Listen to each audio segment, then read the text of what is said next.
Hello students, welcome to our YouTube channel. आज के video में हम जो टॉपिक डिस्कस करने वाले हैं दैट इज़ ब्रोंकिटेक्सिस। ब्रोंकिटेक्सिस जो डिसीज़ कंडीशन है ये रेस्पिरेटरी सिस्टम के अंदर आती है, जिसे आज हम डिस्कस करने वाले हैं। मेडिकल सर्जिकल नर्सिंग के रेस्पिरेटरी सिस्टम का टॉपिक है। तो यहाँ पर हम पहले डेफिनेशन डिस्कस कर लेते हैं। डेफिनेशन में जैसे कि आप देख सकते हैं दिया गया है, bronchiectasis is a type of chronic obstructive pulmonary disease in which mucus accumulate and stick in the airway of the lungs, that is called bronchi. As a result, the airway become infected and inflamed, eventually leading to the enlarged and weak airway, which allow more mucus and bacteria to accumulate. This leads to repeated serious lung infection. तो यहाँ पर दिया गया है कि जो ब्रोंकिटेक्सिस है ये chronic obstructive pulmonary disease COPD का टाइप है। इस कंडीशन में क्या होता है कि जो ब्रोंकाई है, जो लंग्स में ब्रोंकाई प्रेजेंट होती हैं, उन ब्रोंकाई में क्या होता है, जो म्यूकस है वो एक्यूम्यूलेट होने लगता है और एयरवे में जाकर स्टिक हो जाता है। सपोज़ कि जो ब्रोंकाई रहेगी वो नॉर्मल इस तरीके से रहेगी, तो इस ब्रोंकाई में क्या होगा, जो म्यूकस है वो जाके इस तरीके से एक्यूम्यूलेट हो जाएगा, स्टिक हो जाएगा, चिपक जाएगा म्यूकस, जिसकी वजह से क्या होगा, अब पेशेंट को जो एयरवे है वो इन्फेक्टेड होने लगेगा, इन्फ्लेम होने लगेगा, जिसकी वजह से जो एयरवे है वो वीक हो जाएगा, एनलार्ज्ड हो जाएगा। अब जो म्यूकस यहाँ पर प्रेजेंट हुआ था और जो म्यूकस यहाँ पर स्टिक हुआ था, उस म्यूकस में बैक्टीरिया ग्रो कर सकते हैं, तो जिसकी वजह से एक सीरियस लंग इन्फेक्शन की कंडीशन अराइज होगी।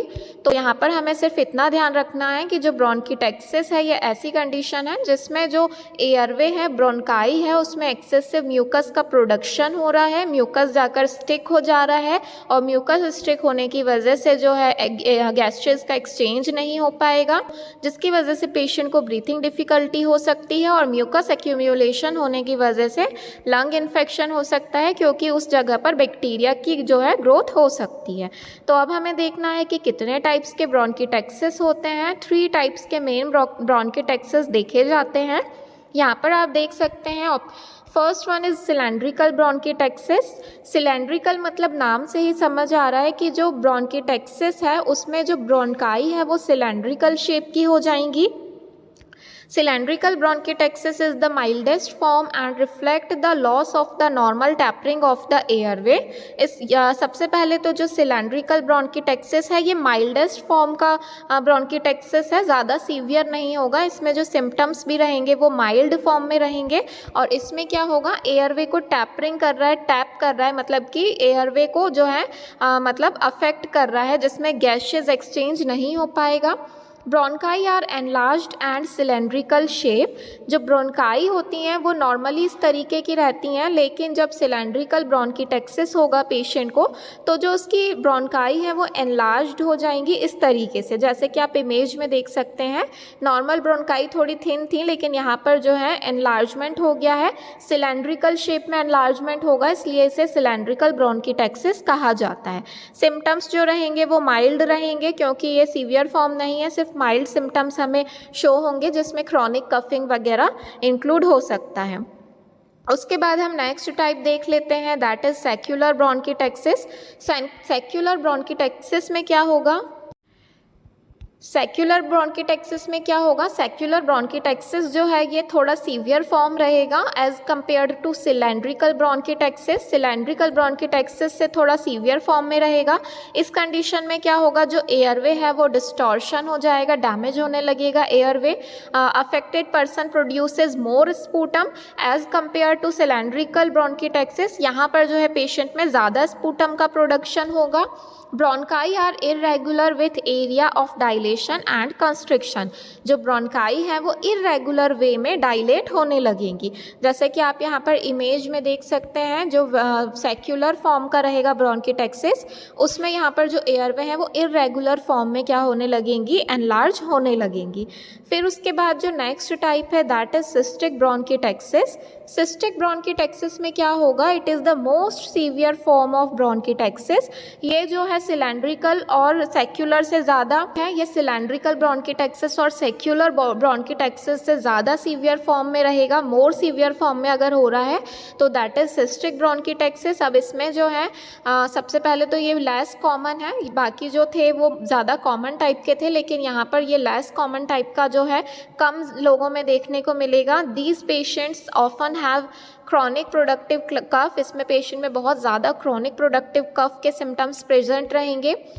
Dilated bronchi form cluster of cyst, इसमें क्या होगा, जो ब्रोंकाई हैं वो डायलेट होके सिस्ट, क्लस्टर ऑफ सिस्ट का फॉर्म करने लगेंगे। This is the most severe form of the bronchiectasis and is often found in patient with cystic fibrosis. जिन पेशेंट को सिस्टिक फाइब्रोसिस की कंडीशन रहती है उनमें जो है ये वाले टाइप का जो ब्रोंकिटेक्सिस है ये ज़्यादा देखा जाता है। यहाँ पर आप इमेज देख सकते हैं सिस्टिक ब्रोंकिटेक्सिस की। इस तरीके से क्लस्टर में जो सिस्ट है ये फॉर्म होने लगेंगी ब्रोंकाई में। नॉर्मली जो ब्रोंकाई है वो ऐसे रहना चाहिए, लेकिन जब हम उसका एग्जामिनेशन करेंगे तो हमें इस तरीके का जो है सिस्टिक टाइप के, सिस्ट टाइप का फॉर्म हमें देखने को मिलेगा ब्रोंकाई का। तो यहाँ पर हमने टाइप्स डिस्कस किए हैं, उसके बाद हम एटियोलॉजी डिस्कस कर लेते हैं कि पेशेंट में क्या कॉजेज़ प्रेजेंट रहेंगे। तो first one is cystic fibrosis. Cystic fibrosis हो तो पेशेंट को ब्रोंकिटेक्सिस की कंडीशन डेवलप हो सकती है। सिस्टिक फाइब्रोसिस ऐसी कंडीशन होती है जिसमें जो हमारे म्यूकस प्रोड्यूसिंग ग्लैंड्स होती हैं वो डैमेज हो जाती हैं, तो उस कंडीशन को सिस्टिक फाइब्रोसिस कहा जाता है। Next one is severe pneumonia. Severe pneumonia की कंडीशन हो, निमोनिया में क्या होता है, जो एल्वियोलाइज होती हैं उनमें बहुत ज़्यादा फ्लूइड का एक्यूमुलेशन हो जाता है। तो यदि किसी पेशेंट को निमोनिया हो तो उसकी वजह से भी पेशेंट को ब्रोंकिटेक्सिस की कंडीशन हो सकती है। Next one is whooping cough. Whooping cough हो पेशेंट को, ट्यूबरक्यूलोसिस हो, इम्यूनो डिफिशियंसी डिसऑर्डर हो जैसे कि HIV, एड्स या फिर एलर्जिक ब्रोंकोपल्मोनरी एस्परगिलोसिस की कंडीशन हो। एस्परगिलोसिस जो एक प्रकार का फंगल इन्फेक्शन है।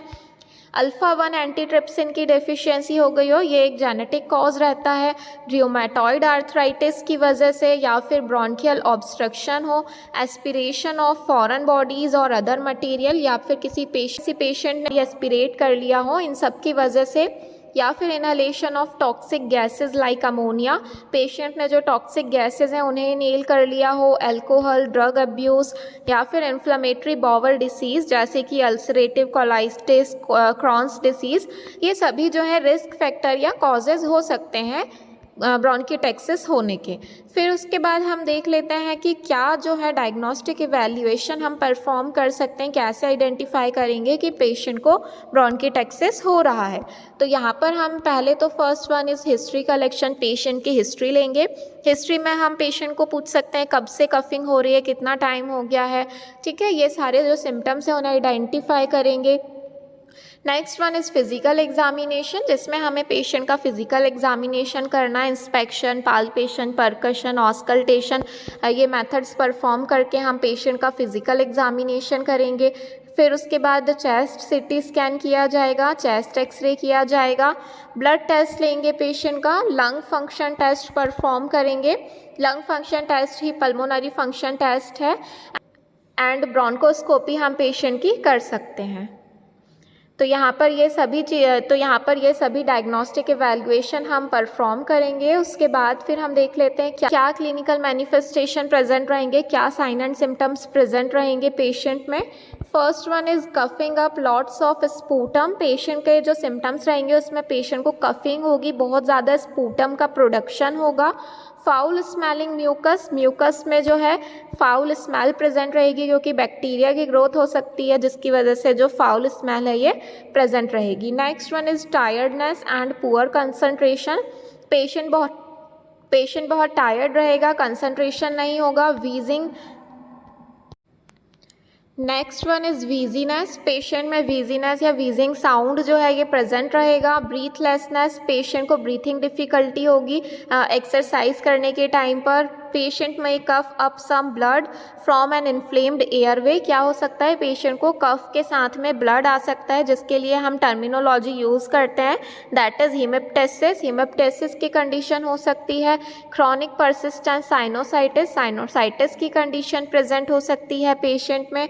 कॉन्स्टेंट रनी नोज़, यहाँ पर पेशेंट को जो है कॉन्स्टेंटली रनी नोज़ के सिम्टम्स देखने को मिलेंगे।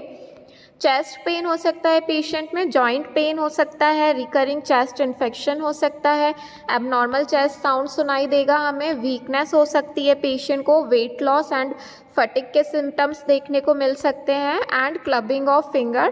क्लबिंग ऑफ फिंगर में जो हमारे क्लबिंग ऑफ फिंगर्स मीन्स जो नेल बर्ड्स होती हैं वो राउंडेड शेप की दिखाई देने लगती हैं एबनॉर्मली, जिसे क्लबिंग ऑफ फिंगर्स कहा जाता है। तो ये सभी जो हैं क्लिनिकल मैनिफेस्टेशन पेशेंट्स में प्रेजेंट रहेंगे ब्रोंकिटेक्सिस वाली कंडीशन में। उसके बाद हम डिस्कस कर लेते हैं कि क्या मैनेजमेंट हम परफॉर्म करेंगे, क्या मेडिकेशन हमें पेशेंट को देना है। तो first one is bronchodilator. Bronchi को जो है, क्योंकि वहाँ पर स्पाज्म हो जाएगा, जो ब्रोंकाई है वो क्या हो गई है, म्यूकस स्टिक होने की वजह से जो है वहाँ पर एयरवे जो है बहुत ज़्यादा कॉन्स्ट्रिक्ट हो जाएगा, इसलिए पेशेंट को हम ब्रोंकोडाइलेटर देंगे जो कि ब्रोंकाई को डायलेट करने का काम करेंगी। Next one is steroids. Steroids हम कब देते हैं, इन्फ्लेमेशन को रिड्यूस करने के लिए। तो हम पेशेंट को जो है स्टेरॉइड्स मेडिकेशन देंगे जिससे जो इन्फ्लेमेशन हो रहा है वो कम होगा। एंटीबायोटिक्स दे सकते हैं क्योंकि जो म्यूकस प्रोडक्शन हो रहा है वहाँ पर बैक्टीरिया की ग्रोथ हो सकती है, तो बैक्टीरिया की ग्रोथ को रोकने के लिए हम पेशेंट को एंटीबायोटिक्स देंगे। म्यूकस थिनर और एक्सपेक्टोरेंट्स, क्योंकि म्यूकस क्या हो गया, स्टिक हो गया है ब्रोंकाई में, उसे थिन करने के लिए हम पेशेंट को म्यूकोलिटिक, म्यूकस थिनर और एक्सपेक्टोरेंट मेडिकेशन दे सकते हैं। रेस्पिरेटरी थेरेपी देंगे जिसमें हम ब्रीथिंग एक्सरसाइज वगैरह करा सकते हैं पेशेंट को। डेली एक्सरसाइज कराएंगे, पोस्चुरल ड्रेनेज कर सकते हैं पेशेंट का, हाइड्रेशन मेंटेन करके रखना है, और ऑक्सीजन थेरेपी हम दे सकते हैं यदि पेशेंट को बहुत ज़्यादा ब्रीथिंग डिफ़िकल्टी हो रही है उस कंडीशन में। Next one is surgery. कौन सी सर्जरी हमें परफॉर्म करना चाहिए, तो यदि बहुत ज़्यादा लंग डैमेज हो गया है ब्रोंकिटेक्सिस की वजह से तो हम लंग वॉल्यूम रिडक्शन सर्जरी कर सकते हैं, जिसमें जो लंग के डैमेज टिश्यू हैं उन्हें रिमूव किया जाता है। एंड अगर बहुत ज़्यादा सीवियर फॉर्म में अगर डैमेज हो गया है लंग, तो लंग ट्रांसप्लांटेशन जो है लास्ट ऑप्शन रहता है।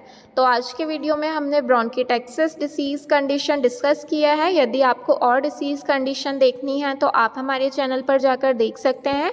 यदि आपने हमारा चैनल सब्सक्राइब नहीं किया है तो प्लीज़ चैनल को सब्सक्राइब कर लीजिए। Thank you.